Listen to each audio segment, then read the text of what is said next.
Hello, my name is Ryan Bauma. I'm a principal and project manager with AECOM, the planning consultant for the Lehigh Way Planning Study, also known as Plan Lehigh Way. Arlington County is currently in phase 2 of the study. In collaboration with the county, we have completed the land use scenario analysis for the neighborhood areas along the corridor. Information about the process, including why we're studying Lehigh Way, as well as the corridor-wide and neighborhood area concepts, can be found on the project website. This presentation is an overview of the corridor-wide concepts. We've worked with the county staff to develop scenarios for different planning ideas along the Lehigh Way corridor. And the idea is to use those scenarios to compare, contrast, and explore a variety of approaches to meeting Plan Lehigh Way goals. Those scenarios focus on corridor-wide concepts, as well as neighborhood concepts within the core area and residential edges of each part of Lehigh Way. In areas 2, 3, and 5, those scenarios test various land use mixes and intensities. They also look at strategic combinations of open space and different changes in streetscape, street grid, and transit access improvements. In areas 1 and 4, where Arlington's East Falls Church and Cherrydale neighborhoods are, they have adopted land use plans. In those locations, the scenarios focus on transportation and open space improvements to achieve a cohesive planning approach for these corridor-wide elements. In those cases, the scenarios do not test various land use mixes or intensities, given the adopted planning guidance that already exists. However, additional ideas for implementation will also be considered where corridor-wide elements impact the existing planning guidance. The scenarios are also informed by a number of different elements. Existing conditions analyses that were performed in the early stages of the Plan Lehigh Way process, neighborhood aspirations that we've gained through engagement with different neighborhoods along the corridor, the ideas from the 2016 visioning study, and property owner interviews. There are 5 different neighborhood areas that have been identified along the Plan Lehigh Way corridor. Throughout our engagement with neighborhoods along Lehigh Way, a number of shared aspirations have come to the surface. First and foremost, that redevelopment must correspond with increased school capacity and a greater provision of public facilities, and that enhanced stormwater infrastructure and sustainable infrastructure are necessary to support that development. Height and density need to provide added benefits, including affordability, and increased commercial and transit options. And then we want to integrate public facilities with retail, dining, and other uses in mixed-use developments to create social hubs that provide additional opportunities for expanding community services. When we think about land use, economic vitality, and housing, the goal is to create mixed-use activity centers to transform the corridor into a walkable Main Street environment, and to diversify housing stock along the corridor to increase affordability, social diversity, and the ability to age in place well along Lehigh Way. We also want to retain existing businesses when possible and add more neighborhood-serving, family-oriented businesses that are pedestrian friendly.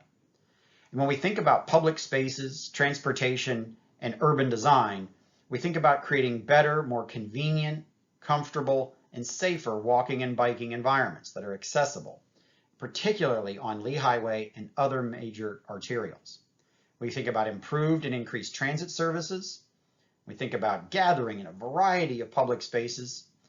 And we think about connecting with nature through biophilic design and adding trees and reducing impervious surface areas throughout the corridor. And our engagement has resulted in a bold vision for the future of Lehigh Way by 2050, where we're planning for people and the power of place, a place that is resilient, renewable, and re-energized. By 2050, Lehigh Way will become a green Main Street of vibrant neighborhoods that links iconic local businesses, mixed-use activity nodes, both sufficient and mixed housing supply, and signature public spaces. So Lehigh Way will become a place that invites and enables safe and equitable access to all mobility users, from pedestrians, bicyclists, transit riders, and motorists of all ages. And it will provide a diverse housing supply that applies equitable housing access for people of all ages and income levels. We're going to build on environmental sustainability and resiliency.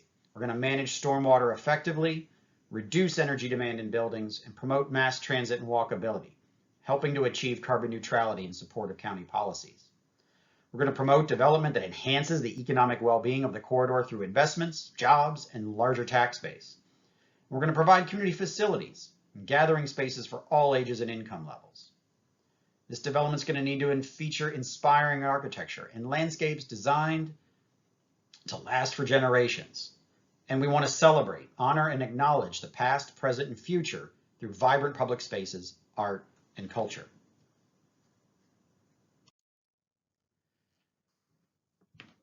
To achieve this bold vision, there are a number of corridor-wide concepts that are being considered.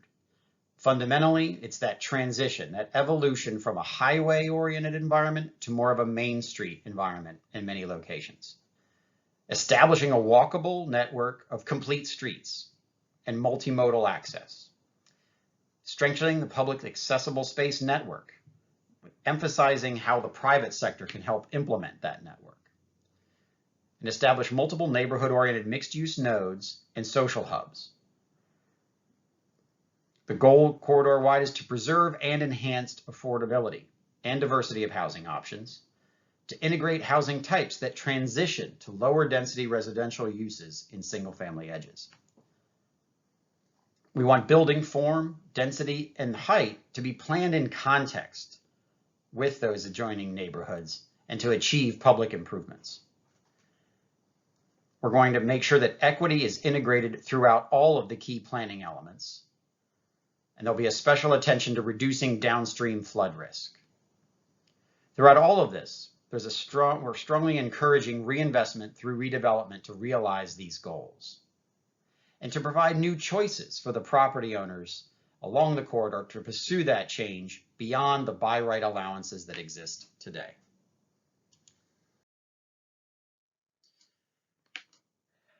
Over the last year, the call for equity in our planning and in our communities has grown. And in response, we want to make sure to highlight the different ways that equity is being considered and advanced throughout all of the different planning elements, especially for all races, ages, and income levels. Number one, we're focusing on creating equitable access to different mobility types for pedestrians, bicyclists, transit riders, and motorists. We're also looking at ways that community facilities can be provided in an equitable fashion, along with those gathering spaces, and to provide that diverse housing supply with equitable access to a variety of price points and choices. And so as we look at the corridor of Lee Highway from west to east, we see first that the East Falls Church area needs to become a transit-oriented mixed-use district. And then as we move eastward to the center of the corridor, we see the Main Street West area in Area 2, the Central Main Street component in Area 3, and the Main Street East in the Cherrydale area of Area 4. As we move further east, North Highlands Lion Village needs to become a transit-oriented neighborhood of its own, oriented towards the Courthouse Metro and the Clarendon Metro, making transit orientation an important part of Area 5. The next few slides highlight some of the land use ideas that we're going to be studying at a corridor-wide level through our scenarios. The first slide highlights the existing land use pattern in a general way. You'll see that those red circles highlight the commercial nodes that exist, mainly at key intersections along Lee Highway. And there's really only two of the purple circles, the mixed-use nodes near East Falls Church along Westmoreland Street and in the east near Mom's Organic Market. There's also a number of frontages along Lee Highway that really aren't integrated. The only mixed-use moments in between are in the Cherrydale area. And for the rest of the corridor, we either have multifamily frontage along the corridor or commercial frontage, mainly in Area 2. So we're not really doing a good job of supporting a mixed-use, walkable Main Street environment with our land use pattern today. So one of the options that we're looking at looks to transform those key commercial nodes into more mixed-use destinations.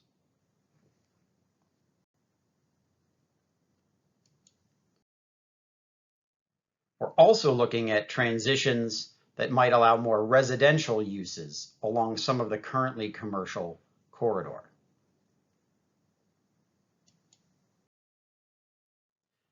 And we're also looking at ways to expand the mixed-use experience along the corridor between the nodes. A number of principles are shaping our exploration of mobility by 2050. First off, we want to promote low carbon mobility and greater mobility choice for all users. We're going to be exploring alternatives that have 2 lanes of travel in each direction for the flexibility we need to meet all of these multimodal goals. And we will, of course, be thinking about additional left turn lanes at key intersections. We're going to look to create a parallel network within the street grid that can help establish walkability at key nodes. We want to explore opportunities to calm traffic, improve key intersections, and the ability to cross Lee Highway. And we want to explore how to expand pedestrian space and provide separated, protected bicycle facilities along Lee Highway. This is going to take some creative partnerships with private sector owners to do that. And we want to improve safety and eliminate serious injuries and fatalities as part of the county's Vision Zero approach. We want to improve transit capacity and the experience of using it, especially at congested peak travel times, through transit-oriented development and new transit options such as enhanced bus service and microtransit. And we want to improve accommodations and the ability to adapt to personal electric vehicles and self-driving autonomous vehicles over time. This diagram starts to highlight the public realm network and the network of public land and key corridors connecting it that make the community great. And a key important part of the recently approved Public Spaces Master Plan within the county champions the idea of connecting this network better in the Lee Highway area. We've also started to highlight in red here where the biggest barriers are to that connectivity. And Lee Highway itself is the most significant barrier, separating neighborhoods from nearby public schools, facilities, and public spaces. It's difficult to cross from north to south, and its east-west experience deters pedestrian activity. But if we can change that, Lee Highway can become one of the greatest conduits within that public realm network, connecting key destinations with existing neighborhoods. So as we look to the different connectivity goals in each of the major areas along Lee Highway, starting in Area 1 in the west, we're really trying to improve multimodal connectivity to the East Falls Church Metro Station. As we move eastward into Area 2, we're trying to enhance the existing parallel network of streets for bike and pedestrian connectivity. Moving farther east to Area 3, there's the desire to improve the Old Dominion and Lee Highway intersection. Moving eastward to Area 4, we want to resolve conflicts at the 5 Points intersection and establish better east-west connectivity, especially north of Lee Highway. And in Area 5, we want to establish greater east-west connections between existing and proposed development north of Lee Highway and improve the north-south crossing experience of the highway itself.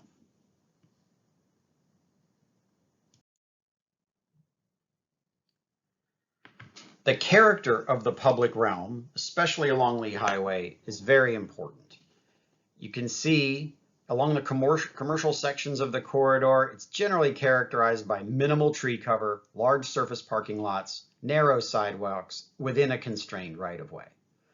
But there are examples along the corridor, like on Westmoreland Street, where redevelopment has occurred and buildings are placed closer to the street with wider sidewalks, street trees, and land use that engages the street experience.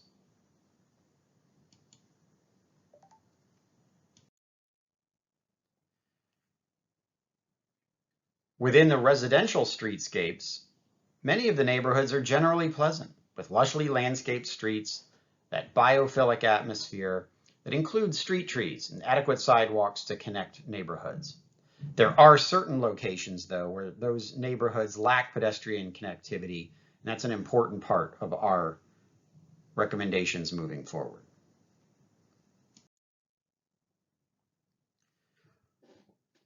When we look at Lee Highway itself, the character and the attributes of the street change dramatically in some cases as you move along the corridor. The character and the function of Lee Highway itself changes. So the different streetscape conditions that we find are very different. They have different provisions for pedestrians, different provisions for bicyclists, and the number of lanes and the number of streetscape amenities like street trees and furnishings change dramatically as well. In many cases, though, the street is not really hospitable to a walkable environment. So as we look forward to what we're trying to create, it's really the concept of complete streets, where the experience of walking and engaging with adjoining land use is paramount, where there's options for seating and street tree amenities that create both a beneficial urban ecology and a great microclimate for pedestrians, where there's green infrastructure, systems that filter runoff from the street, detain it, and improve its quality before that water moves on into the rest of the stormwater management system. We want to think about facilities for bicycle and personal e-mobility that make those modes safer and not just enable their use, but encourage it.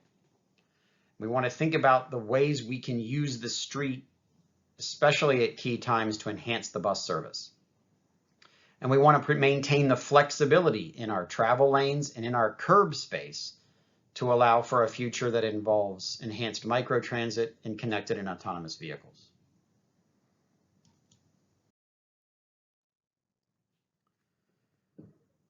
So when we look to the kinds of streetscapes we may want to create, certain things come to the forefront.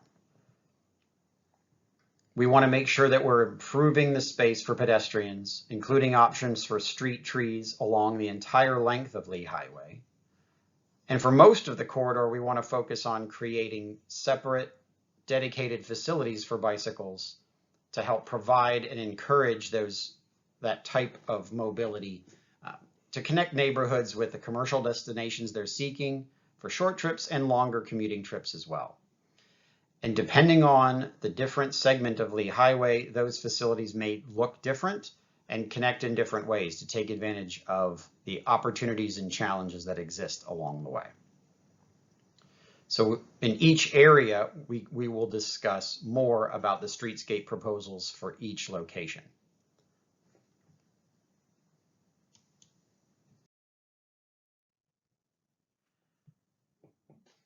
Along the corridor, we're looking at different ways that public space, in many cases privately owned but publicly accessible space, can help enhance the quality of life for Lee Highway neighborhoods. So we're looking at locations where there could be more primary open spaces, larger gathering destinations that bring together significant parts of the community. We're also looking at places where there can be secondary open spaces that are more embedded in the neighborhoods along the corridor. And there's a particular interest in public spaces, open spaces that can have stormwater objectives to help reduce downstream flooding.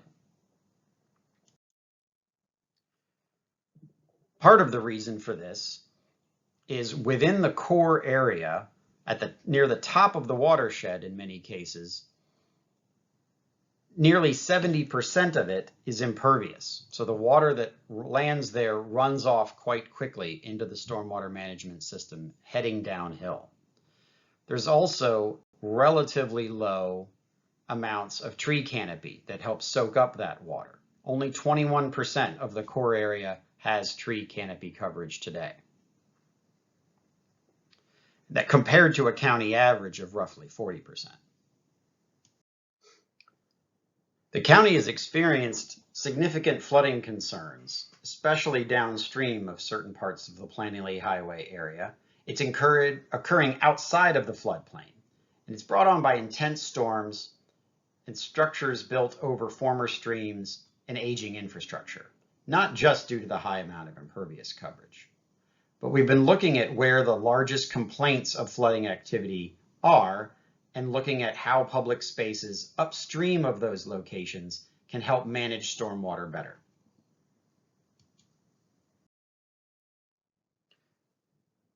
We've worked with DES to identify locations where we can do two things to improve stormwater management along the corridor. Number one, we've identified locations where we can capture and detain additional runoff in future public spaces and release it slowly so that it can reduce the impact on downstream neighborhoods. We've also identified locations where it's important to provide what's called an overland relief corridor for where floodwater can move safely above grade if necessary without harming property or individuals.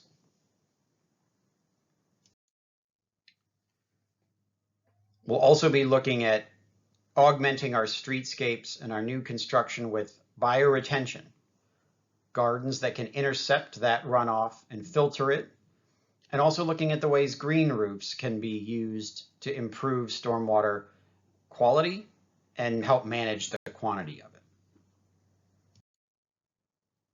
We'll be looking at ways permeable pavements can be used to help also increase infiltration of runoff in certain areas, and looking where we might be able to remove impervious coverage that's not needed to move vehicles.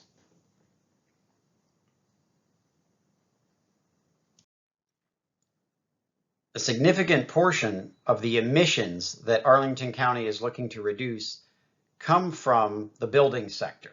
So we'll be looking to reduce the energy and emissions impacts of future buildings and looking for ways to incentivize the renovation of existing buildings.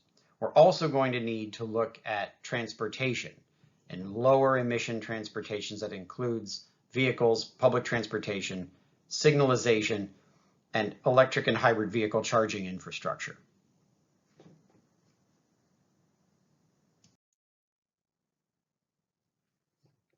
And it's going to take multi-layered strategies in combination to achieve the county's ambitious energy emissions goals of carbon neutrality by 2050. We'll need, again, to look at building retrofits, additional retrofits and electrification of vehicles, and decarbonization of the energy grid itself.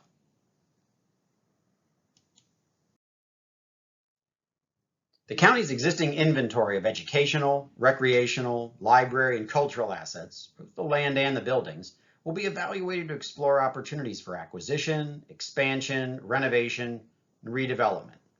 Also, consolidation and co-location of uses to steward public resources and use them effectively and creatively. As part of this, the planning team will evaluate the potential for public-private development, mixed use at the Lee Community Center and Langston Brown Community Center sites to achieve community improvements like additional community spaces, stormwater management, affordable housing, etc. These important public sites are going to be part of social hubs, where we combine them with adjoining public space and commercial opportunities to create the kinds of gathering points and neighborhood focal points that the community has requested.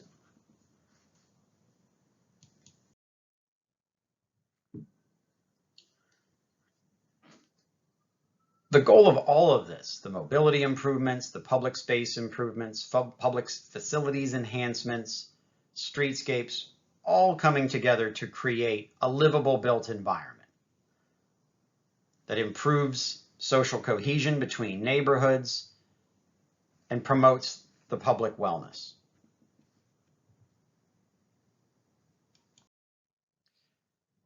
Along the corridor today, there are similar proportions of single-family detached homes and multifamily residential units within the planning area. Roughly 15% of the housing units in the planning area today are considered affordable, but the current housing mix provides limited opportunities to enhance that housing affordability and to provide additional housing types beyond the single-family housing. The existing development standards in the zoning ordinance, like minimum parking requirements and minimum lot size, currently constrain or impede the development of diverse housing types. There's also external factors, including high land acquisition and construction costs, that can also constrain design and construction of diverse, affordable housing.